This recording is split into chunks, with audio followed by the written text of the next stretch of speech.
जय हिंद छात्रों, आप सभी का स्वागत है आपके अपने YouTube चैनल ज्ञान गंगा एजुकेशन में। चलिए आज हम पढ़ेंगे धीरे अंतिम वर्ष के अंतर्गत हमारा सब्जेक्ट है विविधता समावेशी शिक्षा और जेंडर। इसके तहत हम पढ़ेंगे दिव्यांग बच्चे के लिए बाधारहित वातावरण का निर्माण। अर्थात हम जिस समाज में रहते हैं ना, उसमें विभिन्न तरह के जो लोग हैं वो निवास करते हैं और जब इस धरती पर जो पैदा होते हैं ना, उनको निश्चित रूप से विभिन्न प्रकार के उनके लिए क्या है संसाधन योजनाएं इस सब की क्या उन्हें जरूरत होती है ना। और इसमें हम देखने को मिलते हैं कि जो व्यक्ति स्वस्थ पैदा होता है वो उसे इस समाज में उन्हें किसी भी प्रकार की कठिनाई का सामना नहीं करना पड़ता। अर्थात मतलब उसे शारीरिक उसे किसी कठिनाई का सामना नहीं करना पड़ता और उसे इस समाज में इस वातावरण में ढलने में ज़्यादा कठिनाइयों का सामना नहीं करना पड़ता। और यदि अगर हम बात करें दिव्यांग बच्चे की है ना, तो उसे क्या है हमारे इस वातावरण उसे क्या है समावेशन करने में उन्हें विभिन्न तरह की जो कठिनाइयों का सामना उन्हें करना पड़ता है, क्योंकि क्या है वो शारीरिक रूप से अक्षम होते हैं या तो वो अंधे शारीरिक रूप से वो अंधे होते हैं या उनका हाथ नहीं होता या पैर नहीं होता। तो इस प्रकार से क्या है उनमें शारीरिक कुछ कमियां होती है ना। तो इसके तहत क्या है दिव्यांग बच्चों को इस वातावरण में अपने आप को समावेशित करने में उन्हें विभिन्न प्रकार की कठिनाइयों का सामना करना पड़ता है। जैसे हम एग्जाम्पल ले, कोई बच्चा है वो पढ़ने जा रहा है ना, तो क्या है उसके लिए उचित व्हील चेयर की व्यवस्था नहीं है या वो जिस विद्यालय में जा रहा है ना वहाँ क्या है उसके उचित साइकिल चलाने उचित रैंप की व्यवस्था नहीं है। तो इस प्रकार क्या है उसके वातावरण में मतलब उसके लिए बाधा है वातावरण का निर्माण करने के लिए है ना, मतलब हम उसके लिए बाधा है वातावरण का निर्माण कर ही नहीं पा रहे हैं, तो वो बेचारा बच्चा कब कैसे शिक्षा ग्रहण करेगा है ना। तो इस प्रकार क्या है अगर हम उनकी जो बाधा है वातावरण का हमें निर्माण करना है तो हमें निश्चित रूप से सरकार के द्वारा क्या है विभिन्न प्रकार के उनको मतलब कि दिव्यांग बच्चे के लिए उन्हें उकसाना होगा, मतलब किस प्रकार उनको अधिक से अच्छा शिक्षा हम दे पाएंगे। तो इसके लिए क्या है उनके लिए उचित योजनाएं बनाई जानी चाहिए है ना, उचित विद्यालय व्यवस्था की जानी चाहिए ताकि जो दिव्यांग बच्चे हैं उनकी जो पढ़ाई में कुछ भी असुविधा ना हो। और हमें उसके उचित तरह के वातावरण का निर्माण के लिए हमें क्या है उनके लिए विभिन्न प्रकार की योजनाएं उसको लागू करना चाहिए। यहाँ अगर हम उसी विद्यालय में है एक दिव्यांग बच्चे को अगर किसी बच्चे की तरह प्रताड़ित किया जा रहा है तो क्या है उसके लिए उचित दंड का प्रावधान होना चाहिए है ना, और उसके लिए क्या उचित जो विद्यालय में जो रैंप की व्यवस्था वो होनी चाहिए और उसके लिए क्या उचित प्रकार की जो शौचालय अलग वो भी व्यवस्था होनी चाहिए। तो इस प्रकार के हम उसके लिए बाधारहित वातावरण का निर्माण हम कर सकते हैं। तो हम क्या है अगर हम हमारे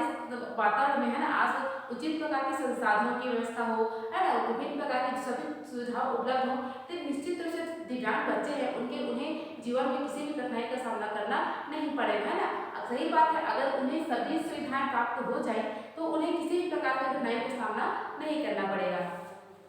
चलिए आगे हम देखते हैं दिव्यांग बच्चों के समावेशन में आने वाली बाधाएं। अर्थात मैंने आपको भी बताया कि जो एक दिव्यांग बच्चा होता है ना उसे समावेशन करने में अपने परिवार में समाज में तो क्या है उसे समावेशन करने में बहुत सारी कठिनाइयों का सामना करना पड़ता है। यहाँ पर समावेशन से अर्थ है कि अपने आप को उस सिचुएशन में कैसे ढालना है ना, मतलब कि उन्हें किस प्रकार समावेशन में विभिन्न तरह की जो बाधाएं आती है इसको हम पढ़ेंगे। पहला है भौतिक बाधाएं, दूसरा है मानसिक बाधाएं। तो हम देखते हैं जनरली जब एक कोई एग्जाम्पल हम कोई बालक को लेते हैं ना,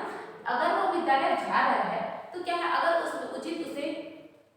विद्यालय की व्यवस्था ना हो उसे बैठने की व्यवस्था ना हो है ना या उसे किसी प्रकार की कुछ व्यवस्था हो तो क्या वो बच्चा सीख पाएगा या पढ़ पाएगा? बिल्कुल नहीं है ना। तो हम बात करें यहाँ पर दिव्यांग बच्चों की है ना, तो उन्हें भी क्या है वो नॉर्मल बच्चे से अलग है ना, वो तो उन्हें विशेष प्रकार की जो सुविधाएं उसकी आवश्यकता है तो उनके लिए है ना विशेष प्रकार की जो भौतिक सुख सुविधाएं हैं वो देना बेहद जरूरी होता है। भौतिक बाधाओं से तात्पर्य भौतिक वातावरण की बाधाओं से है, जैसे सीढ़ियों के विकल्प के रूप में रैंप का न होना। मैंने आपको भी बताया है ना कि जो दिव्यांग बच्चे होते हैं तो उनकी जो सीढ़ी की व्यवस्था होती है उचित रैंप की व्यवस्था अगर न की जाए तो वो उस बच्चे को उस विद्यालय में प्रवेश करने से बहुत सारी कठिनाइयों का सामना करना पड़ता है। दूसरा शौचालय के नल में हैंडल में पहुंच न होना है ना। जनरली क्या होता है बच्चे क्या होते हैं वो अपनी शरीर के कारण शारीरिक कभी कभार क्या है कुछ शौचालय तो जा पाते हैं लेकिन नल तक या हैंडल तक उसका हाथ नहीं पहुंच पाता है ना। और क्या होता है यह मॉडिफाइड टॉयलेट का ना होना।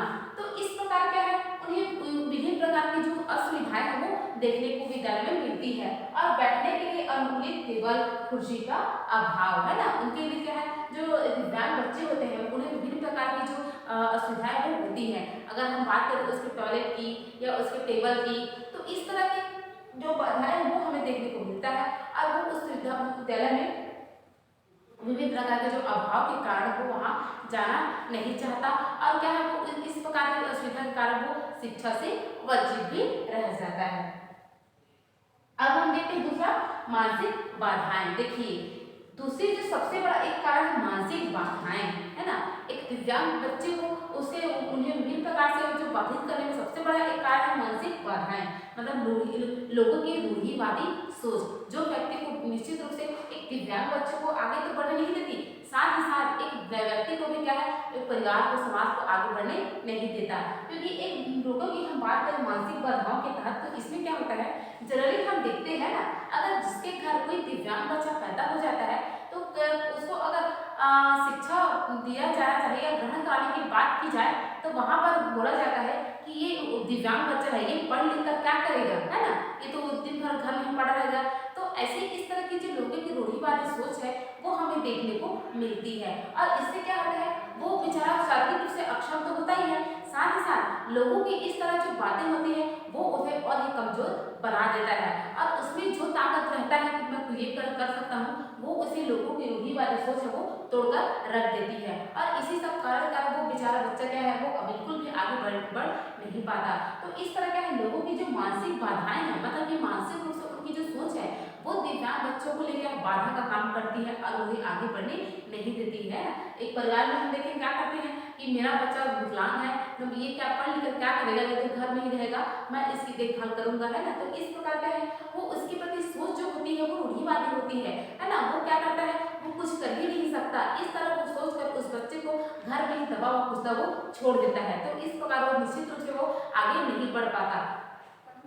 तो इसके लिए क्या है अगर हमें लोगों की जो सोच है उसकी जो मानसिक सोच है रूढ़िवादी सोच है इसको दूर करने के लिए हमें विभिन्न प्रकार के जो प्रयास है वो करना चाहिए और सरकार के द्वारा विभिन्न प्रकार की जो योजनाएं और प्रोत्साहन उनके लिए दिए गए हैं उनसे हमें उन्हें जानकारी देना होगा कि आज तक ये दिव्यांग के लिए दिव्यांग बच्चों के लिए सरकार ने ये कदम उठाए हैं, उनसे उन्हें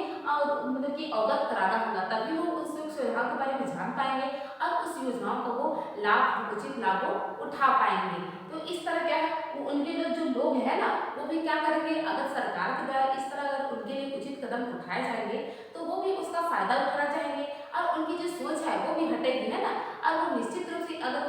सरकार के द्वारा उन्हें विभिन्न प्रकार की सुख सुविधा उपलब्ध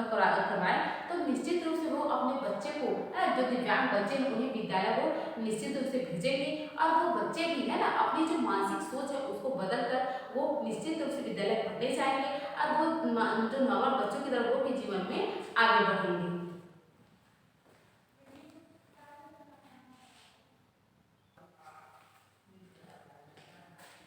चलिए आगे देखते हैं समाधान, अर्थात दिव्यांग बच्चों के सामने जो विभिन्न प्रकार की उन्हें जो समस्याएं आती हैं उनको हम दूर करने के क्या क्या समाधान हम कर सकते हैं। पहला है अभिभावक विद्यालय प्रशासन एवं समुदाय के दृष्टिकोण में परिवर्तन के लिए चर्चा प्रशिक्षण संगोष्ठी समय समय पर परामर्श आदि के कार्य करना होगा। अर्थात दिव्यांग बच्चों के हित के लिए है ना उनके उनके प्रति जो लोगों की सोच है उन सभी को दूर करने के लिए क्या है निश्चित रूप से अभिभावक हो गए या विद्यालय प्रशासन हो गए, है ना, एवं समुदाय उन सभी का जो दृष्टिकोण है उसको परिवर्तन निश्चित रूप से करना होगा, है ना। क्योंकि हमें देखने को मिलता है कि दिव्यांग के प्रति हमारे समाज की जो सोच है वो बहुत ही छोटी होती है ना। वो सोचते हैं कि दिव्यांग बच्चा जो है वो कुछ नहीं कर सकता, है ना। तो इस प्रकार की जो लोगों की जो सोच होती है उसको दूर करने के लिए निश्चित रूप से चर्चा प्रशिक्षण एवं संगोष्ठी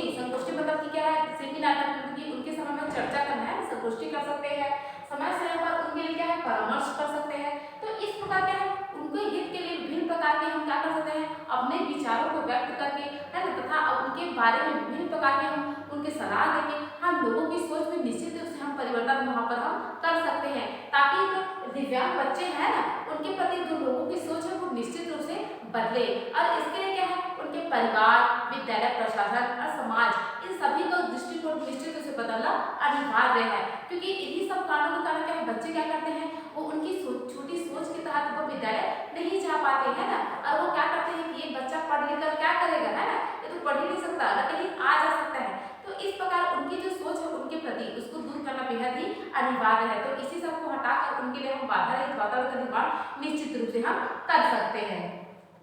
दूसरा है विद्यालयों में रैंपर्स, बाधा रहित टॉयलेट, बाधा रहित कक्षा व खेल मैदान आदि तैयार कराने होंगे। अर्थात निश्चित रूप से है ना, विद्यालय में जिन विद्यालय में दिव्यांग बच्चे पढ़ने चाहते हैं वहाँ उचित उनके रैंप्स की व्यवस्था हो, अर्थात वो जो वहाँ पर वो चढ़ सके, मतलब अपने साइकिल पर उनको चढ़ा सके, है ना, दिव्यांग बच्चे होते हैं, उचित रैंप बस की व्यवस्था हो, बाधा रहित टॉयलेट हो उनके लिए, मतलब क्या है उन जो दिव्यांग बच्चे होते हैं उनके लिए उचित जो टॉयलेट है मॉडिफाइड टॉयलेट की व्यवस्था होनी चाहिए, बाधा रहित कक्षा की व्यवस्था होनी चाहिए, खेल मैदान आदि तैयार कराने होंगे, है ना, ताकि जो बच्चे हैं ना, दिव्यांग जो बच्चे हैं वो निश्चित रूप से उस विद्यालय में जाकर अपना जो सर्वांगीण विकास है वहाँ पर वो कर सके, और ताकि है ना उनके समक्ष उनकी सर्वांगीण विकास में उनकी कोई बाधा ना आए, इसके लिए हमें उचित व्यवस्था करानी होगी। तीसरा है शासन द्वारा प्रदत्त सुविधाएं जैसे छात्रवृत्ति, आवश्यक उपकरण, विभिन्न प्रकार की छूट एवं भत्ते आदि के संबंध में पालकों एवं शिक्षकों को जागरूक व संवेदनशील बनाना होगा। अर्थात देखिए हमारे शासन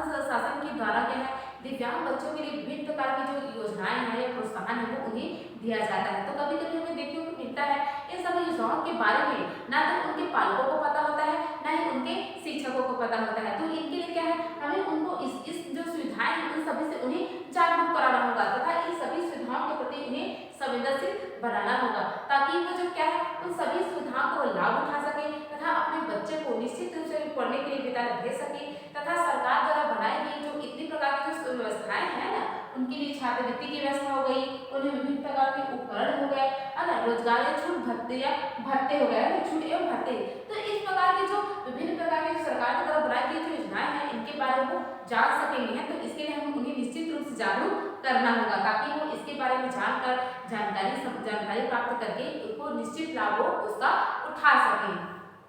चौथा देखते हैं विद्यालय स्तर पर नियमित रूप से व्यावसायिक प्रशिक्षण दिए जाने का प्रावधान करना होगा, है ना। निश्चित रूप से हम विद्यालय स्तर पर देखते हैं कि जनरली क्या होता है बच्चों को वहाँ पर व्यावसायिक शिक्षण निश्चित रूप से दिया जाना चाहिए ताकि जो बच्चे हैं ना वो आगे बढ़कर वो अपने जो जीविकों का उपार्जन है वो आसानी से कर सके। तो इसके लिए उन्हें व्यावसायिक प्रशिक्षण दिया जाना निश्चित रूप से विद्यालय में होना चाहिए।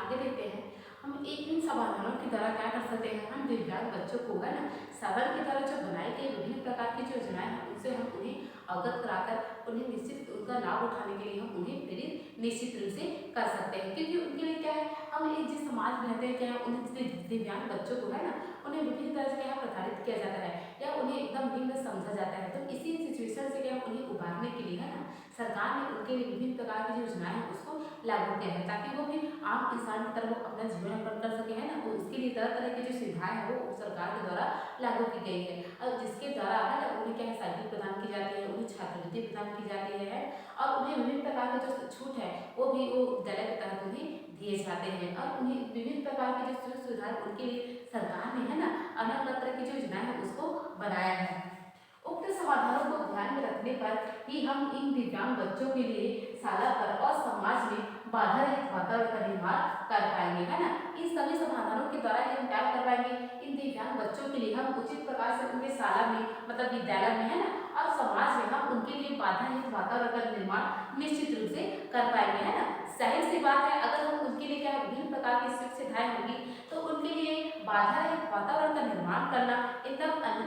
आसान हो जाएगा, है ना। तो उसके लिए क्या है हमें विभिन्न प्रकार की जो लोगों की सोच है उसको बदलना बेहद जरूरी है। अब क्या है लोगों को इन जो योजनाएं हैं उसको प्रति उन्हें लागू करना भी बेहद जरूरी, मतलब उनके इस चीज से अवगत कराना भी बेहद जरूरी है, क्योंकि क्या होता है कि लोगों को इसके बारे में पता ही नहीं होता है ना और इस चीज का वो लाभ भी नहीं उठा पाते। तो इसके लिए क्या है हमें सरकार के द्वारा बनाई गई जो योजनाएं हैं दिव्यांग बच्चों के लिए इन निश्चित रूप से हमें लोगों को इस चीज की क्या है अवगत कराना होगा तभी वो इस चीज का फायदा वो निश्चित रूप से उठा पाएंगे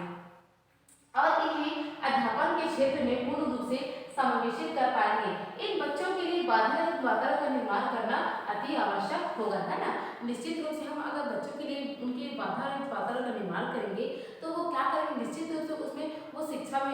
शिक्षा के द्वारा वो अपना विकास वो कर पाएंगे, है ना। और समाज के द्वारा उन जो विभिन्न प्रकार से उन्हें प्रताड़ित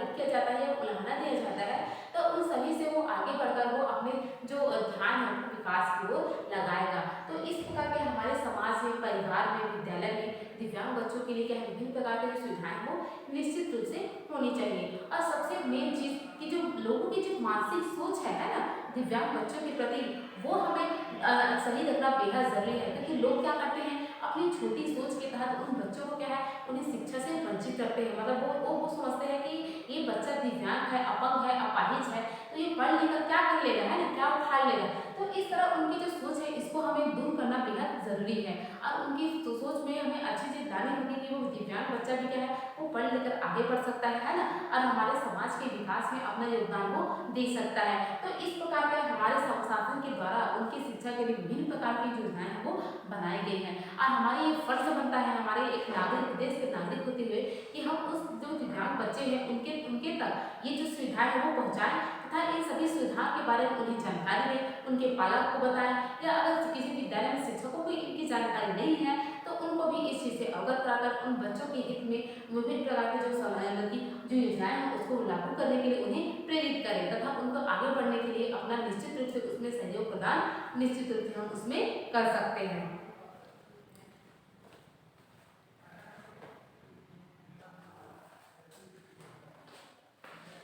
इस तरह हम निश्चित रूप से दिव्यांग बच्चों के लिए क्या है, सरकार द्वारा बनाई गई योजनाओं से उन्हें अवगत करा सकते हैं ना, ताकि वो क्या है, उनके सामने विभिन्न प्रकार की जो ये कठिनाई आती है उनका वो मतलब कि आसानी से उसका निपटारा वो कर सके। तो इसके लिए क्या है, हमें निश्चित रूप से उनके जो परिवार है उसको जागरूक करना पड़ेगा, है ना। क्योंकि उन्हें कभी कभी देखने को मिलता है कि परिवार वाले क्या करते हैं, उन्हें किसी प्रकार की कोई जानकारी होती ही नहीं है कि सरकार ने, है ना, दिव्यांग बच्चों के लिए किस प्रकार की योजनाएं लागू की है ना, या उनके लिए क्या क्या सुविधाएं प्रदान की है। तो इस चीज क्या है, उन्हें जानकारी नहीं होती। तो इसके लिए क्या है, हमें निश्चित रूप से उनको समाज में आगे बढ़ने के लिए हमें उनके सरकार द्वारा बनाई गई योजनाओं से उन्हें अवगत कराना होगा, ताकि जो बच्चे हैं, दिव्यांग बच्चे हैं, वो भी अपनी जो क्या है